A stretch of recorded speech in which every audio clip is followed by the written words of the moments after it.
This week I am choosing to reflect on my first solo lesson teaching drama.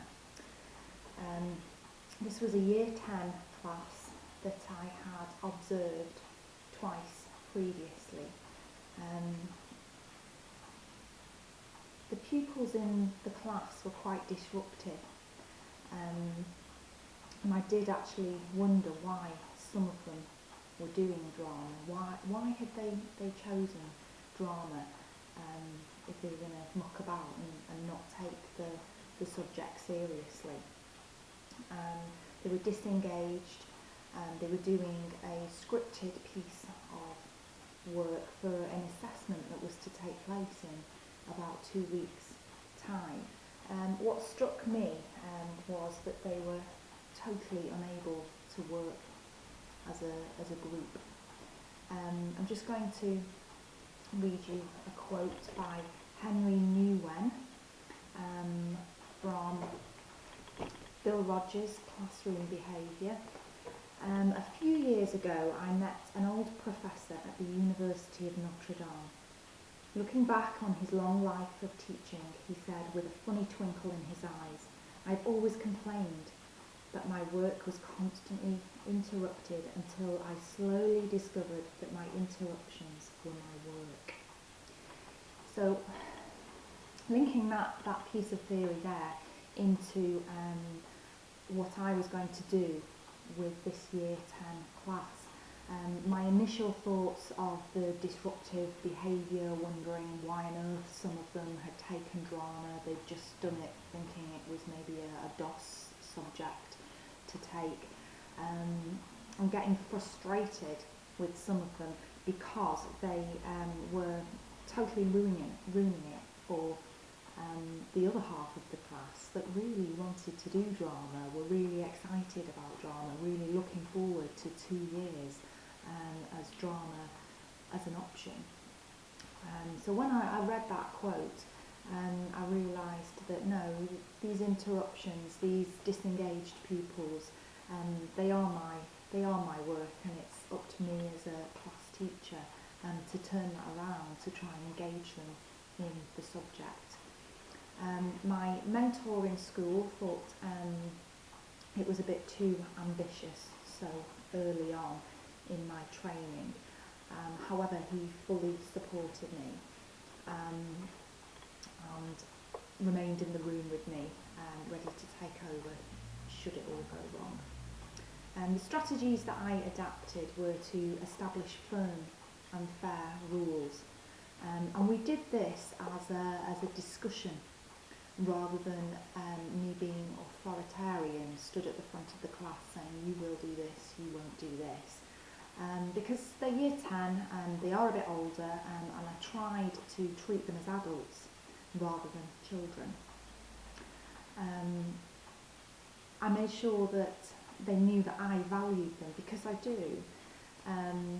That they could pass this course, that everybody in that room was going to pass. It was just a question of who was going to get a merit and who was going to get a distinction, but certainly everyone was going to pass. And the looks on their faces, like the penny dropping, the sudden realisation that yeah, they could do this, they could pass this BTEC rather than mess about for a couple of years, that they could leave school with that BTEC qualification.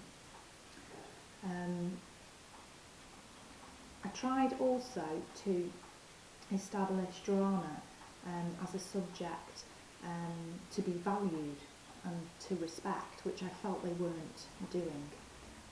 I felt that they were coming to the drama studio, running around like lunatics in an open space, and not valuing drama as an option. And obviously I feel it is to be respected, and it's as important as any other subject that they could have chosen as their option.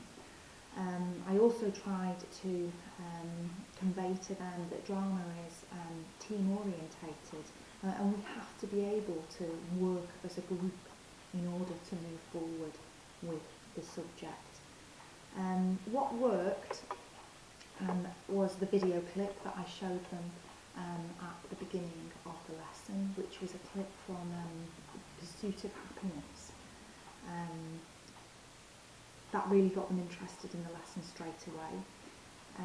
At the end of the video clip, I got some of the more disruptive boys involved in explaining about the film, because luckily one or two had seen the film and was able to explain why I had chosen a clip from that particular film to show them. Again, with the rules, I think this worked because I involved them. I asked them if they thought that I was being unfair by establishing these rules and boundaries in the classroom. One girl did actually challenge me with regard to a mobile phone. I said that we would discuss this later because I could feel a confrontation coming on. A bit of a standoff between us, which obviously I didn't want to happen because she is the pupil and I am the adult. One other boy actually backed me up when I said we'll discuss it later because we've got to have one rule for everybody. We can't have different rules for different people. And maybe this is where they feel that the lesson hasn't been fair to them so far, that they're all different sorts of rules for different people, and they seem to like the fact that we will have one set of rules now, and if people don't conform to those rules or agree to those rules or stick to those rules, then there will be consequences.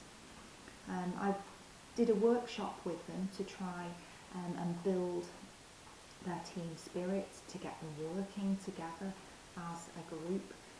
This particular pupil that had challenged me earlier on kept straying into different groups, not only disrupting her own group but disrupting others when they were really getting on with some good ideas and they were really focused. I kept moving her back to her own group, which fortunately she did. So hopefully the rules that I had established and we had agreed on earlier on in the lesson, she was reminded of.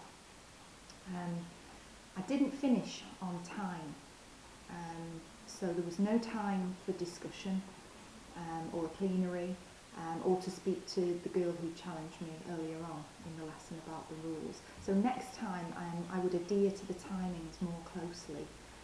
I think it's really important that the pupils are not bolting to the door the second the bell goes, and you have to have time to speak to them at the end of the lesson and address any issues that have come up during the lesson with particular individuals. So that's what I would do differently next time.